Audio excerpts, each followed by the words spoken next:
E aí, pessoal? Na aula de hoje, a gente vai estudar números quânticos. É uma continuação direta em relação à nossa última aula de distribuição eletrônica. A gente vai avançar um pouco, estudar um pouquinho mais a fundo essa questão da distribuição eletrônica. É um assunto um pouco mais avançado, que cai em alguns concursos, né? E é um assunto que, assim, da maneira como é cobrado nos concursos, depois que você entende, não é um assunto difícil. Ele demora um pouquinho para você pegar o jeito, mas depois você vê que, pegando a lógica, o negócio fica fácil. Bem, o que é essa questão dos números quânticos? Vamos continuar falando de elétrons. Na aula passada, quando nós fizemos a distribuição eletrônica, nós estávamos colocando os elétrons ali na eletrosfera, né? Os números quânticos continuam trabalhando com isso, só que a partir de agora, a gente vai caracterizar um elétron com 4 números, com 4 características que ele tem. As 4 características estão descritas aqui. Uma delas é o nível de energia, que nós já estudamos, que é a camada na qual o elétron está presente. Primeiro nível ou primeira camada, segundo nível, terceiro nível. O subnível, nós vimos na aula passada, são aquelas letras S, P, D, F. O orbital que ocupa, aí essa é uma novidade da aula de hoje, e o sentido de rotação sobre o próprio eixo, que é um negócio que eu vou deixar para comentar quando nós chegarmos nesse tópico. A partir dessas 4 características, a gente vai atribuir um número para cada uma delas, e aí nós teremos então o conjunto de números quânticos que define aquele elétron. Sabendo isso, um tópico que vai ser muito importante na aula de hoje é o princípio de Pauli, que diz que se você pegar um átomo, 2 elétrons nesse átomo não pode ter o mesmo conjunto dos 4 números quânticos. Tá? Então, 2 elétrons no mesmo átomo tem que ter pelo menos um número diferente um do outro. Tá? Então, é impossível elétrons terem os 4 números quânticos iguais no mesmo átomo. Isso é uma propriedade bem importante na hora da gente fazer os exercícios. Então, vamos discutir aqui número por número, tópico por tópico. Começando, então, pelo nível de energia, que vai fornecer para a gente um número quântico principal, que nós utilizamos, então, a letra N para representar o número quântico principal. Nada mais é do que, como eu comentei com vocês, o nível ou a camada. E esse número é aquele número grande da distribuição eletrônica. Então, quando nós fazemos uma distribuição eletrônica e vamos supor ela termina em 2p4, tá? Um exemplo, quem que vai ser o número quântico principal? O número que define a camada, esse 2 aqui.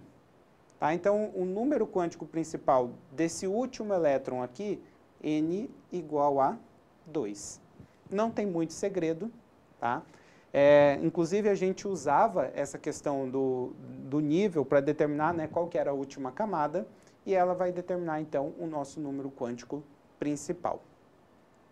Agora a gente vai falar, então, do subnível de energia, que é o que nós vimos na aula passada, as letras S, P, D, F. O subnível de energia ele vai nos dar o segundo número quântico, que nós chamamos, então, de número quântico secundário, L, ok? E, basicamente, cada letra dessa que nós vimos na aula passada vai ser atribuído um número, tá? Sendo a letra S atribuído o número quântico secundário 0, a letra P atribuído o número quântico secundário 1, D 2, F 3. Se nós fôssemos para o subnível G, nós teríamos o número quântico secundário e assim por diante. Então, tem que gravar isso. Uma coisa que nós temos que ficar bastante atento e que confunde é que quando a gente fala do número quântico principal, a contagem começa no 1, tá? Então, primeira camada, segunda camada, terceira camada. Já o número quântico secundário, a contagem começa no 0. Então, é um tópico para ficar atento, porque confunde, tá? E uma coisa interessante é, quantos subníveis cabe em um determinado nível? Para a gente saber isso, a gente usa essa fórmula aqui, ó, o L igual a N menos 1. Como que funciona essa fórmula? Se nós, por exemplo, estivéssemos falando do terceiro nível, então o número quântico principal é 3. Jogando na fórmula, 3 menos 1 dá 2, ou seja, significa que eu chego até o subnível 2. E é o que de fato bate com o que nós vimos, né? no nível 3, a gente consegue passar pelo subnível S, P e D. E acaba ali, né? O nível 3, ele não chega no subnível F. Então, ele acaba no 2. Agora, se nós trocássemos, por exemplo, o 3 por 4, tá? 4 menos 1, 3, indicaria que no nível 4, nós conseguiríamos chegar até o subnível F, né? Até o número quântico secundário 3. Tá? Então, conforme nós vamos aumentando o nível, a gente vai tendo mais possíveis subníveis. E um tópico interessante aqui é que essas letras elas estão relacionadas ao formato do orbital. Como assim? Vamos passar aqui para o nosso próximo slide. O orbital, pessoal, ele vai ser referente ao nosso terceiro número quântico, que a gente chama de número quântico magnético, representado então pela letra M. O número quântico magnético ele vai determinar o orbital. Vamos relembrar 2 aulas atrás. Orbital é a região na qual você tem máxima probabilidade de encontrar o elétron. Então, lembre-se, a gente sabe hoje, né, que o elétron ele não tem uma órbita fixa, um caminho fixo, tá? Ele se move aleatoriamente e a gente consegue só determinar uma região onde a gente tem maior chance de encontrá-lo. Essa região, então, é a que nós chamamos de orbital. Pessoal, cada subnível vai ter uma certa quantidade de orbitais. Essa quantidade de orbital pode ser determinada por essa fórmula que eu trouxe aqui para vocês. Tá? Se nós falássemos, por exemplo, do subnível S, o subnível S, o L é igual a 0, né? E aí, se nós fizéssemos a conta, vou colocar aqui para o subnível S, ficaria M igual a 1 menos 2 vezes 0, indicando então que no subnível S nós só temos um possível orbital, uma região. Agora, se nós falássemos do subnível P, por exemplo, jogando aqui na fórmula, o subnível P tem número quântico secundário igual a 1. Fazendo essa conta aqui, a gente chegaria que o subnível P ele tem 3 possíveis orbitais. E assim por diante. E vamos passar aqui um próximo slide para a gente ver. Ó, o subnível S, como eu acabei de mostrar para vocês, é um orbital só, cujo formato é esférico. Tá? Então, dentro dessa esfera aqui, eu tenho maior probabilidade de encontrar um elétron. O subnível P, ele tem 3 orbitais, que os orbitais P, eles parecem 2 balãozinhos, tá? Sendo que cada um desses 3 orbitais diferentes está num eixo, né? No eixo X, Y e Z. E aí nós temos os 3 orbitais P aqui. Olha só, o subnível D, ele tem 5 possíveis orbitais. Se nós voltarmos aqui na fórmula, o que acontece no caso do subnível D? O L é igual a 2, né? E aí, jogando aqui na fórmula, 2 vezes 2 dá 4, mais 1 dá 5, o que de fato comprova para nós que o D tem 5 orbitais, aí o formato é mera curiosidade. Tá? E aí eu trouxe o formato dos 5 possíveis orbitais do subnível D. Sabendo isso, a gente não vai representar esses orbitais usando esses formatos que estão apresentados aqui. O que nós vamos fazer é o seguinte, para representar os orbitais, a gente vai usar quadradinhos. Então, quando a gente falar do subnível S, a gente vai representar o orbital como um quadradinho. Quando nós falarmos do subnível P, já que são 3 orbitais, a gente vai desenhar 3 quadradinhos. Tá? O subnível D são 5 orbitais, então a gente vai fazer 5 quadradinhos. E o subnível F, tá? Se nós fizermos a conta, nós chegaríamos à conclusão de que são 7 orbitais, então nós representaríamos cada um dos 7 orbitais como um quadradinho. Tá? Então, dessa maneira, ao invés de a gente usar o formato, a gente vai usar essa representação que eu mostrei aqui para vocês. E uma coisa importante dessa representação é como que a gente vai determinar, então, esse número quântico magnético? A determinação é o seguinte, pessoal, os números quânticos magnéticos, eles vão variar de menos L a mais L. Lembrando que L é o número quântico secundário. Então, o subnível S, o L é 0, né? o número variaria de menos 0 a 0. Na verdade, o número quântico magnético possível é somente o 0. Tá? Então, esse quadradinho, esse orbital, recebe o número quântico magnético 0. O subnível P tem número quântico secundário 1. Então, o magnético dele variaria de menos 1 a mais 1. E a gente vai numerar nessa ordem, ó, menos 1, 0 e mais 1. Tá? Então, esses são os 3 possíveis números dos 3 orbitais P. O subnível D, a gente atribui o secundário 2. Significa, então, que o número quântico magnético dele varia de menos 2 até mais 2.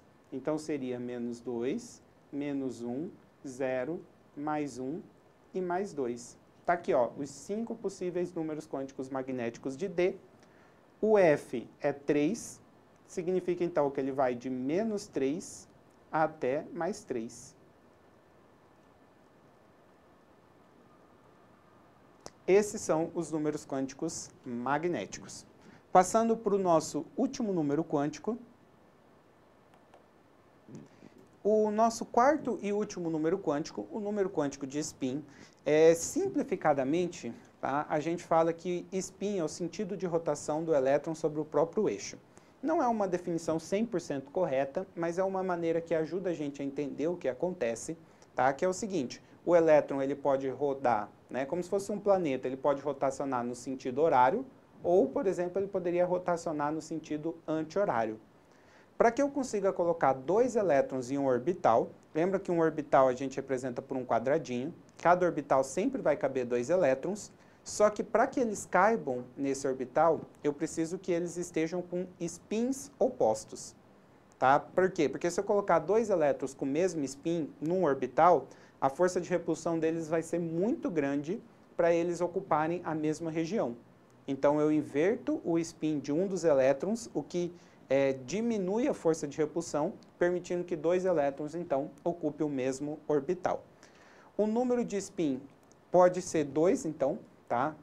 Que é o mais meio e o menos meio, certo? E quando a gente for representar os elétrons dentro de um orbital, a gente vai usar uma semiceta.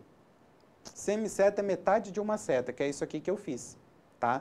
Então, se eu coloquei, por exemplo, um elétron com uma semiceta apontada para cima, o elétron seguinte vai ter que ter o spin oposto, eu representaria com uma semiceta apontada para baixo.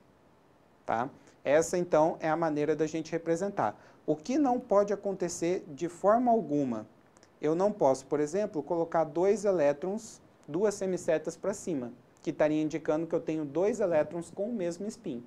Isso não pode acontecer, isso está errado, beleza?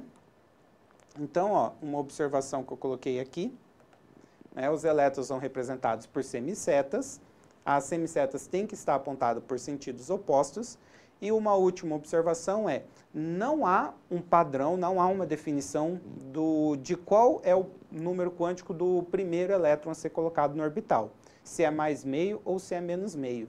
Isso vai depender de cada exercício, tá? Então, se o primeiro elétron que eu vou colocar tem número de spin mais meio ou menos meio, eu não sei. Vai depender de cada caso aí. A gente vai ver isso com mais calma daqui a pouco. Agora eu vou para a regra de Hund. Pessoal, essa regra de Hund ela é bem importante quando a gente vai preencher elétrons em subníveis maiores, como o P, o D e o F, que ela diz que quando a gente for preencher, eu vou fazendo e explicando, tá? Quando a gente coloca, por exemplo, o 2p1, primeiro, eu obrigatoriamente tenho que colocar o primeiro elétron no subnível menos 1, tá? Isso é uma regra. A gente sempre começa preenchendo no quadradinho que está mais à esquerda, sempre, tá? Se eu fosse fazer o P2, onde que eu vou colocar o segundo elétron? Obrigatoriamente no orbital vizinho com o mesmo número de spin do anterior. Então, se eu optei, né, por começar aqui com o spin para cima, o elétron seguinte tem que estar no spin para cima no orbital seguinte. O que não pode fazer, ó, vou mostrar o que não pode fazer. Não pode, por exemplo, colocar no mais 1, tá? Não pode colocar no mesmo orbital com o spin para baixo. Tudo isso é desobedecer a regra de Hund, tá? É sempre no vizinho e mantendo o mesmo spin do anterior. Se nós fôssemos preencher com 3 elétrons, então a gente vai, ó, da esquerda para a direita, todos com o mesmo spin. Isso é a regra de Hund. E se nós fôssemos preencher 4 elétrons, aí a gente preenche nessa ordem aqui, ó, os 3 primeiros, do jeito como nós já fizemos. O quarto elétron, aí sim, eu vou ter que começar a colocar 2 elétrons no mesmo orbital, né? Então, o quarto elétron vai entrar no -1, sempre no da esquerda, com spin oposto. Certo? Se eu fosse preencher 5, novamente, preencho os 3 primeiros, um em cada orbital, e aí depois, com o spin oposto, vindo da esquerda para a direita. E por fim, né, se eu fosse preencher os 6 elétrons, aí a gente vai preencher todos os orbitais com elétrons de spins opostos. Tá? Isso é preencher conforme a regra de Hund, certo? Pessoal, então, talvez tudo que a gente viu até agora tenha ficado um pouco confuso. Então, esse exercício aqui, ele vem para a gente colocar em prática cada uma das coisas que eu comentei e tentar esclarecer, juntar todas essas informações num exercício, num exemplo, tá? Esse exemplo, ele me dá uma informação que vai ser bem útil, que é para a gente considerar o primeiro elétron que entra no orbital com spin menos meio, tá? Vocês vão entender isso aqui quando eu for falar lá do spin. Mas ele quer que a gente identifique os 4 números quânticos do último elétron colocado na distribuição eletrônica desses elementos. Então, a gente faz a distribuição eletrônica desses elementos, conforme nós aprendemos na última aula. Essa aqui, então, seria a distribuição eletrônica do sódio. E como eu quero o conjunto de 4 números quânticos do último elétron que foi colocado aqui, no caso desse elétron aqui, ó, que está no 3s1. Qual vai ser, então, o conjunto dos 4 números quânticos dele? Bem, o número quântico principal é bem fácil, ele está no terceiro nível, é 3.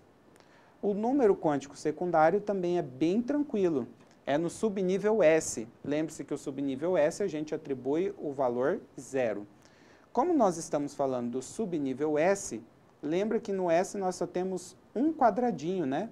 E esse um quadradinho tem número quântico magnético 0. É a minha única possibilidade, tá? No subnível S, minha única possibilidade é que o número magnético seja 0, tá?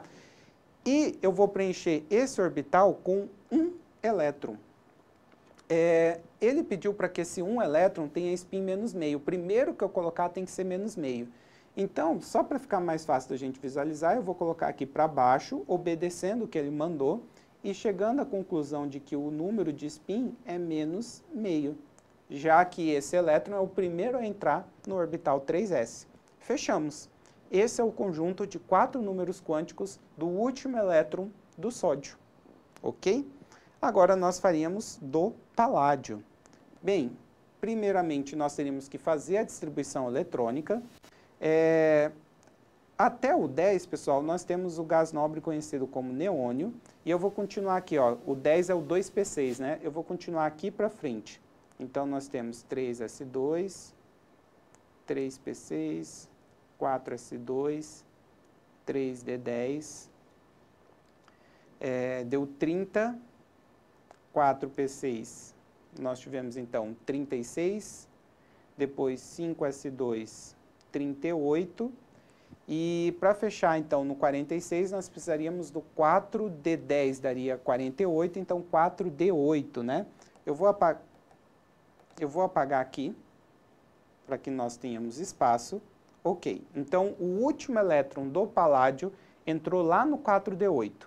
Qual é o conjunto de números quânticos dele? Principal, bem, 4, tá? Lembrando que eu estou falando desse elétron, eu não estou perguntando a última camada, tá? A última camada é a 5, mas do último elétron, ele está presente no nível 4. Secundário, é o D, né, pessoal? S é 0, P é 1, D é 2. E como o secundário é 2, agora a gente vai desenhar aqui, ó, os nossos quadradinhos. O subnível D, eles são 5 quadradinhos. Até para que caiba 10 elétrons nele, né? Então, tá aqui os 5 quadradinhos. Os números vão de -2 até +2. E como que nós vamos preencher os elétrons aqui? Aí a gente vai preencher conforme a regra de Runde, que diz que a gente vai preenchendo sempre da esquerda para a direita, mantendo o mesmo spin. Eu vou começar com o spin para baixo, né, porque o exercício mandou, e eu vou preencher com 8. Então, 1, 2, 3, 4, 5, 6, 7, 8. Onde que eu parei? Ó? Qual foi o último elétron que eu coloquei? Foi no 0, né? Então, o número quântico magnético é 0. E o número de spin? Bem, eu comecei preenchendo com um spin para baixo, com menos meio. Só que eu terminei de preencher para baixo, comecei para cima, e o último elétron que eu coloquei, ele estava com o spin para cima. Então, o número de spin dele é mais meio. Com isso, então, nós fechamos os 4 do paládio. E para fechar mais um exemplo, que é um negócio importante aí a gente praticar, vamos ver o caso do cério 58. Aqui eu vou usar um pouquinho o que eu sei de cabeça, tá? Que o gás nobre mais próximo é o criptônio. O criptônio que tem número atômico 38, que vai, acho que até o 5s2, tem o número atômico 38.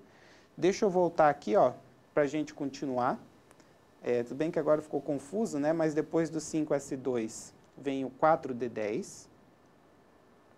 Então, nós temos 48, 5p6, 48 mais 6, 54, 6s2, 56, e depois do 6s2, 4f2.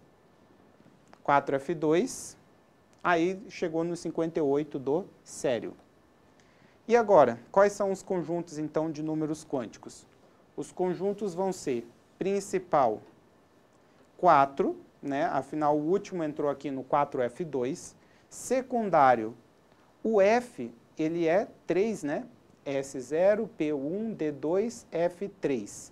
Para determinar o magnético, a gente vai ter que desenhar. Como nós estamos falando do subnível F, nós vamos ter que colocar aqui, ó, 7 quadradinhos, que agora ficou melhor. Quais são os números?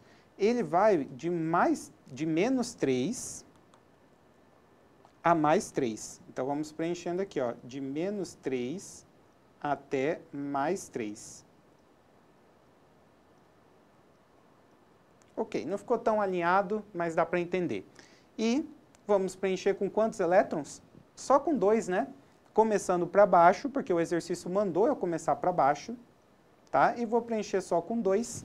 Olha só, eu terminei no quadradinho menos 2, então o número quântico magnético vale menos 2, e o de spin continua sendo para baixo, né? Então, o número de spin vale menos meio. E agora sim, fechamos o conjunto dos 4 números quânticos do último elétron do cério. Tá? É basicamente isso que vocês têm que saber. Se vocês souberem fazer isso, vocês já estão manjando bem desse assunto. Exercício 2. Esse exercício 2 ele é bem interessante. Ele é o contrário do exercício anterior. Ao invés de dar o átomo para a gente descobrir o conjunto de números quânticos, dessa vez eu dei o conjunto de números quânticos e eu quero descobrir qual é o número atômico, tá? Ou qual seria esse átomo. Só que se você prestar atenção na pergunta, ele abriu a possibilidade de haver mais de uma resposta. Isso é um tópico interessante. Bem, mas vamos ver aqui. N igual a 3, significa que a distribuição eletrônica dele vai terminar no 3. L igual a 1 no 3P, tá? Porque S é 0, P é 1, né? O M igual a 0, esse exercício, presta atenção que ele não definiu por qual spin que eu vou começar. Então, se ele não definiu, existe 2 maneiras aqui, ó, pelos spins que eu posso começar. Eu vou desenhar aqui os 3 orbitais possíveis do P, né? Lembrando, então, menos 1, 0 e mais 1. E eu vou fazer isso 2 vezes porque eu tenho 2 possibilidades. Quais são essas 2 possibilidades? A primeira é, por exemplo, eu começar com o spin para cima, tá?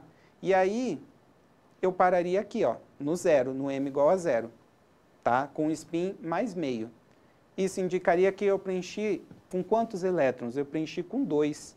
Então, uma possibilidade é o 3p2. Outra possibilidade seria eu começar com o spin para baixo. Lembrando, ó, esse exercício ele não falou com qual eu devo começar. Então, eu tenho que avaliar todas as possibilidades. E terminar com o spin para cima, Porque ele falou, ó, o spin aqui tem que ser mais meio, não falou?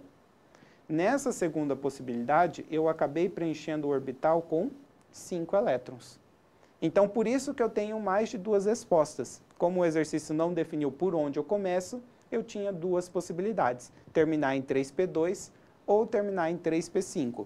Lembrando que ele quer o número atômico, né? Então, nós teríamos que fazer a distribuição eletrônica até esse valor.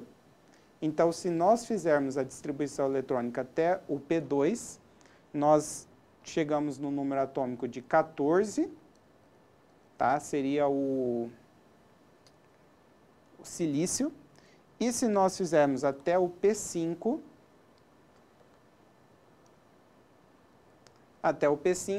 nós chegaríamos então no número atômico de 17, que seria então o flúor. Então, como eu comentei com vocês, havia 2 possíveis respostas, tá? 14 ou 17. Alguns conceitos aqui para a gente fechar. Termos que costumam aparecer nesse assunto. Elétrons emparelhados. Pessoal, emparelhados significam em pares, tá? Então, elétrons emparelhados são quando estão em pares dentro de um orbital. Desemparelhados é um elétron que está sem par, ok? E aí, ó, o exercício 3, ele fala qual seria o número atômico do átomo do exercício anterior se seu último elétron tiver desemparelhado, ou seja, o último elétron tem que estar sem par. Vamos voltar aqui para o exercício anterior? Pessoal, no primeiro caso, ó, o último elétron, esse aqui, ó, ele está desemparelhado, ele está sem par. Enquanto no caso de baixo, o último elétron está emparelhado, está com par. Né? Então, ele perguntou para nós qual seria o número atômico se o último elétron estiver desemparelhado. É o caso de cima. E no caso de cima, a gente concluiu que o número atômico é 14. Então, vamos supor que nesse exercício 2 ele fala, considere o último elétron desemparelhado. Das minhas 2 possíveis respostas, a correta seria 14. Então, duas palavrinhas aí que vocês têm que ficar atento, porque elas costumam aparecer nesses exercícios de números quânticos. E para fechar aqui, os 2 conceitos finais, que também é comum de aparecer, átomos diamagnéticos e átomos paramagnéticos. Pessoal, átomos diamagnéticos têm todos os elétrons emparelhados, todos. Que é o caso, por exemplo, desse aqui que é o neônio, ó. O neônio, a distribuição eletrônica dele é 1s2, 2s2, 2p6. Se nós fôssemos preencher com elétrons aqui, ó, tá? Nós preencheríamos tudo, não preencheríamos? E aí notem que todos os orbitais estão preenchidos, todos os elétrons estão emparelhados, logo, esse aqui é um átomo diamagnético. Agora, se ao invés do neônio nós pegássemos aqui o flúor, tem um elétron a menos, ó, 1s2, 2s2, 2p5, tá? Se nós fôssemos preencher o flúor, no último aqui, ó, a gente preenche só com 5 elétrons. E preenchendo somente com 5 elétrons, sobra um desemparelhado, tá? Caso haja um orbital desemparelhado, nós temos um átomo paramagnético. Certo? Então, o flúor é paramagnético. Sobrou elétrons desemparelhados, paramagnéticos. Todos os elétrons estão emparelhados, diamagnéticos. Certo? Fechamos então.